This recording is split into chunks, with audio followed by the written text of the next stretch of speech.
Hello everyone, welcome to concepts. इस video में हम देखेंगे एचपीएलसी के बारे में, which stands for high performance liquid chromatography. So the name high performance suggest that HPLC has a very high resolving power.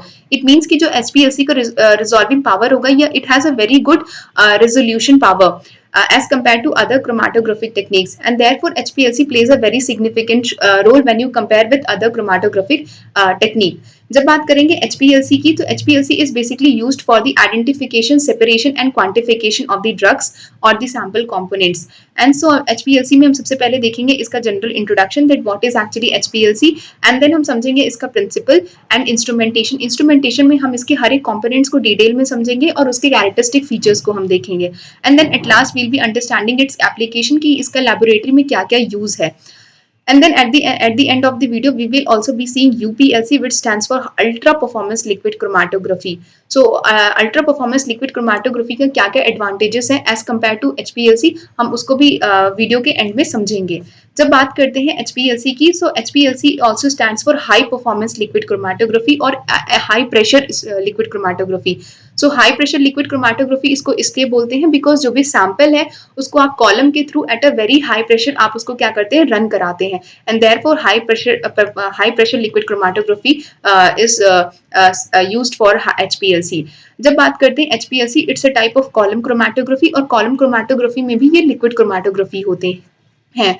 जब बात करेंगे कि HPLC कितने टाइप्स के होते हैं, so it's of two types. The first is the normal phase HPLC and the second is the reverse phase. So normal phase के अंदर जो स्टेशनरी फेज होता है, it's the polar in nature. जो नॉन फेज HPLC और normal phase HPLC होते हैं, इसमें स्टेशनरी फेज पोलर होता है and mobile phase is non polar. So you can simply learn it NP। NP में क्या होता है, जो मोबाइल फेज है वो आपका नॉन पोलर होता है एंड स्टेशनरी फेज पोलर होता है। बट अगर रिवर्स फेज की बात करेंगे, सो रिवर्स फेज में स्टेशनरी फेज नॉन पोलर होता है एंड मोबाइल फेज पोलर होता है। सो ये जो टाइप है HPLC के, it's basically depends upon the polarity. It is based upon the polarity. Polarity means कि इसका वाटर के प्रति कितना अफेक्शन है, it's decided by the polarity.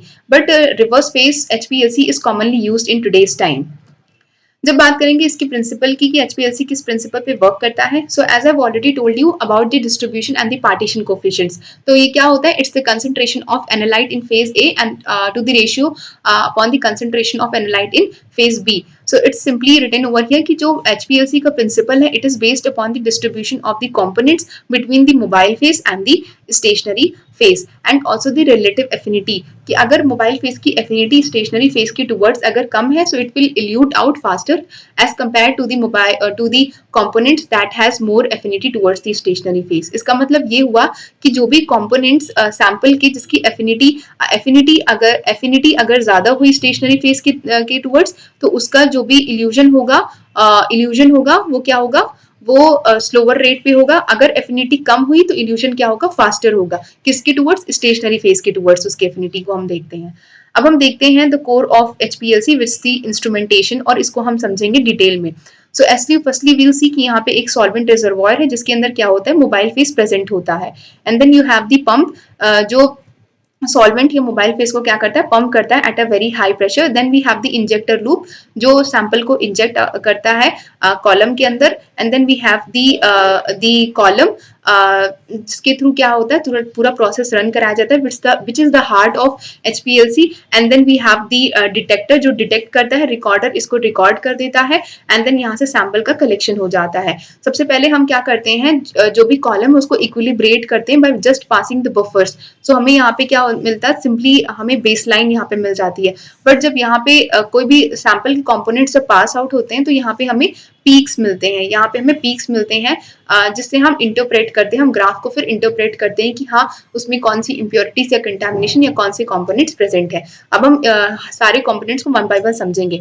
अगर बात करेंगे हम मोबाइल फेज की, तो मोबाइल फेज बेसिकली डिपेंड करता है कि आपको किस तरीके का सेपरेशन चाहिए, किस कंपोनेंट्स का सेपरेशन करना है। सो डिपेंडिंग अपॉन दैट दो तरीके के मोबाइल फेजेस हैं। The first is the आइसोक्रेटिक and the second is the gradient.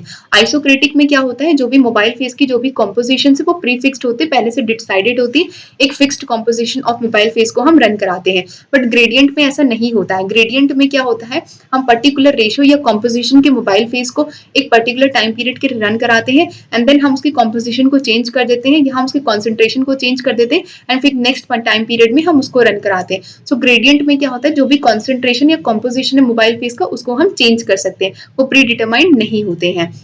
And mobile phase में हमें एक चीज ध्यान रखना है कि इसमें जो जो एलिमेंट्स होना चाहिए वो प्योर होना चाहिए, उसमें किसी भी तरीके का इम्प्योरिटीज नहीं होना चाहिए, अदरवाइज रिजल्ट में क्या हो जाएगा, एरर हो जाएगा। यस, इसलिए हम मेक श्योर करते हैं कि 1 to 5 मिलीमीटर माइक्रो फिल्टर्स भी फिटेड हो, जिसके थ्रू मोबाइल फेज को हम पास करते हैं कि अगर किसी भी तरीके का इम्प्योरिटीज अगर इनकेस अगर प्रेजेंट है तो वो क्या हो, वो रिमूव हो जाए। And then we have the degassing system. अब ये डी गैसिंग सिस्टम क्या होती है, अगर किसी भी तरीके का बबल्स प्रेजेंट हुआ मोबाइल फेज के अंदर तो वो क्या करेगा, वो कॉलम को ब्लॉक कर देगा। इसीलिए डी गैसिंग करना बहुत जरूरी होता है। किसी भी तरीके का अगर बबल्स प्रेजेंट है तो उसको रिमूव करना जरूरी है। तो उसको हम रिमूव कैसे कर सकते हैं, बाय वार्मिंग इट और by stirring it vigorously using the magnetic stirrer, या हम वैक्यूम का यूज कर सकते हैं, अल्ट्रासोनिकेशन की प्रोसेस से भी हम इसको यूज कर सकते हैं। एंड देन हम हीलियम गैस को भी बबल आउट कर सकते हैं, जिससे कि जितने भी कोई भी बबल्स अगर मोबाइल फेज में प्रेजेंट है तो वो रिमूव हो जाए। सो this was about mobile phase. अब हम बात करेंगे स्टेशनरी फेज। तो स्टेशनरी फेज को हम क्या करते हैं, कॉलम के अंदर प्रॉपर्ली पैक करते हैं। तो कॉलम की पैकेजिंग बहुत ही इंपॉर्टेंट होती है, बट अब तो मार्केट में रेडीमेड कॉलम्स भी अवेलेबल होते हैं। तो जब बात करेंगे स्टेशनरी फेज की, तो यहाँ पे दो तरीके के स्टेशनरी फेज देखने को मिलते हैं। The first is the microporous support and the second is the bonded phase. So microporous support में क्या होता है, माइक्रोपोर्स रेमिफाई थ्रू द पार्टिकल्स। सो इस केस में जो पार्टिकल्स का जो डायमीटर होता है, it's around 5 to 10 micrometer in diameter.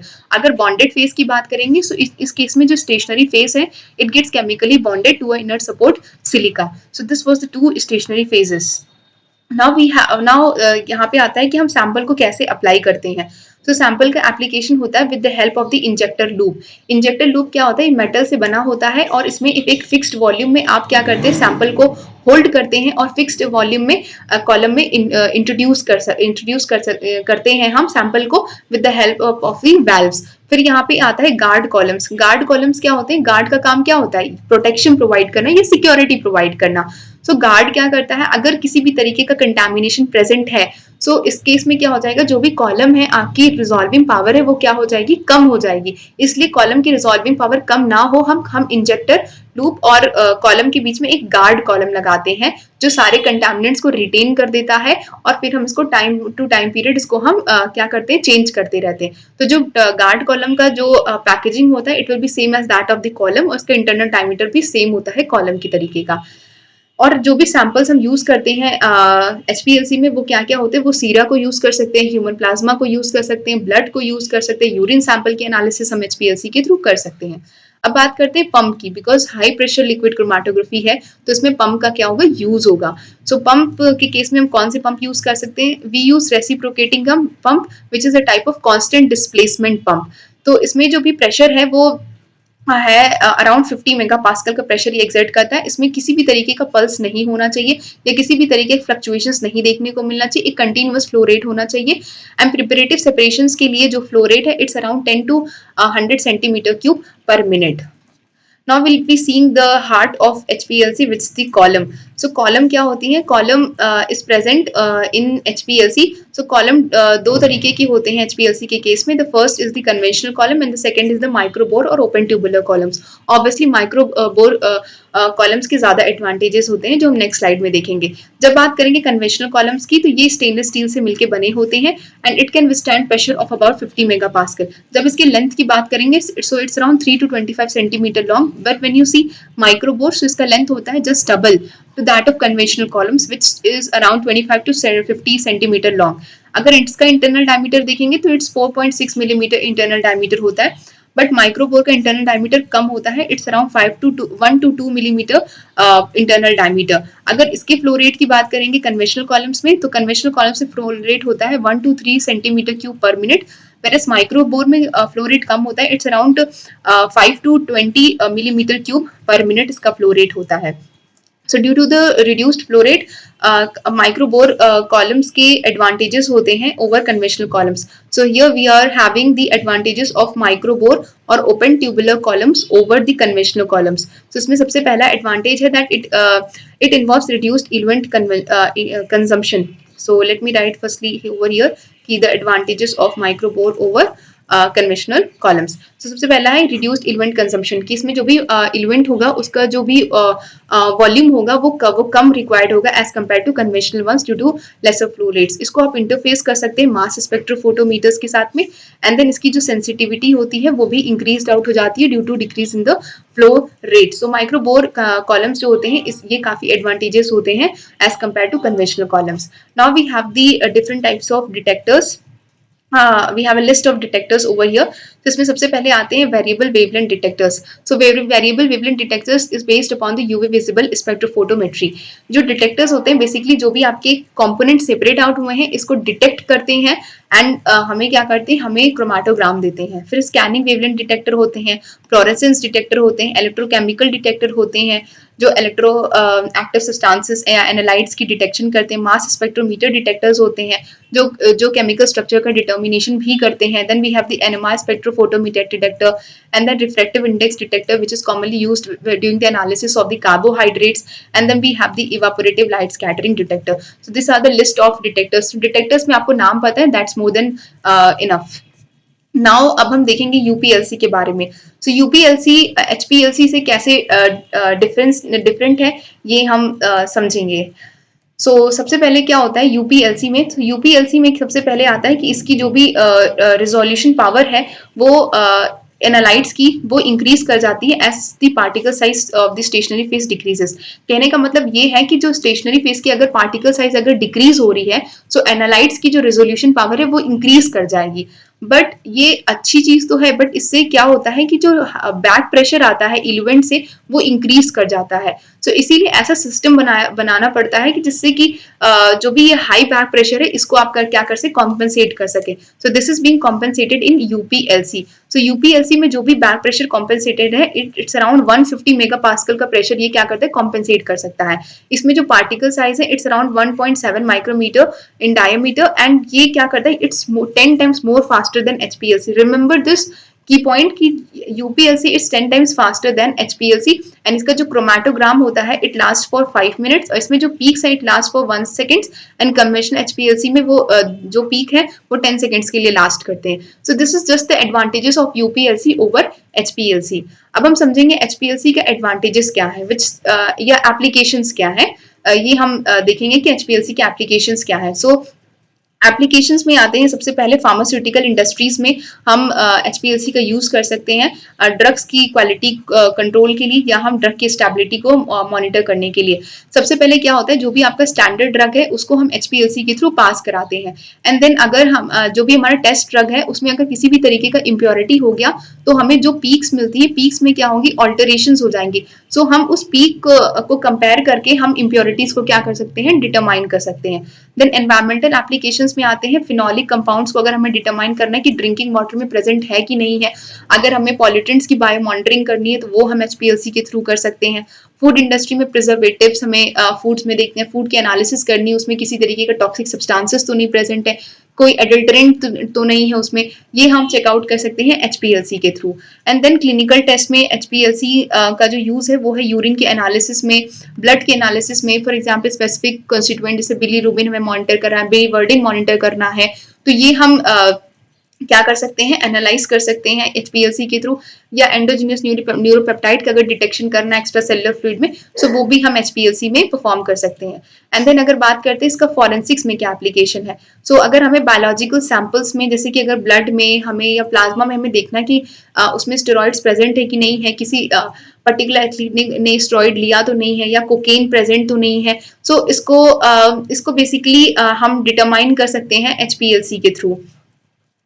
Now let me give you a quick summary कि हमने क्या क्या आज के वीडियो में देखा. तो इस वीडियो में हमने सबसे पहले समझा कि एचपीएलसी क्या होता है, ये किस टाइप की क्रोमेटोग्राफी टेक्निक है. एंड देन हमने समझा कि इसकी किस प्रिंसिपल पे वर्क करता है. सबसे इंपॉर्टेंट इसका आता है इंस्ट्रूमेंटेशन. सो इंस्ट्रूमेंटेशन में हमने देखा कि सबसे पहले आता है एक सॉल्वेंट रिजर्वॉयर, देन एक पंप प्रेजेंट होता है, फिर डी गैसर भी होता है, जो मोबाइल फेस की डी गैसिंग करता है। फिर उसके बाद में आता है आपका इंजेक्टर लूप के बाद में गार्ड कॉलम्स भी होते हैं, एंड देन कॉलम्स प्रेजेंट होते हैं। फिर डिटेक्टर्स होते हैं जो डिटेक्ट करते हैं, एंड क्रोमेटोग्राम भी हमें देते हैं, एंड देन रिकॉर्डर्स होते हैं। फिर सैंपल कलेक्टर्स होते हैं जो सैंपल को कलेक्ट करते हैं। So this was just about the HPLC. It's a very easy topic, you just have to understand it carefully. So I just hope that I am able to clear this topic to you guys. So yes, अगर आपको video समझ में आए हो, then yes, do hit the like button and subscribe to my channel Concepts. मिलते हैं next video में. Till then, keep studying and take care.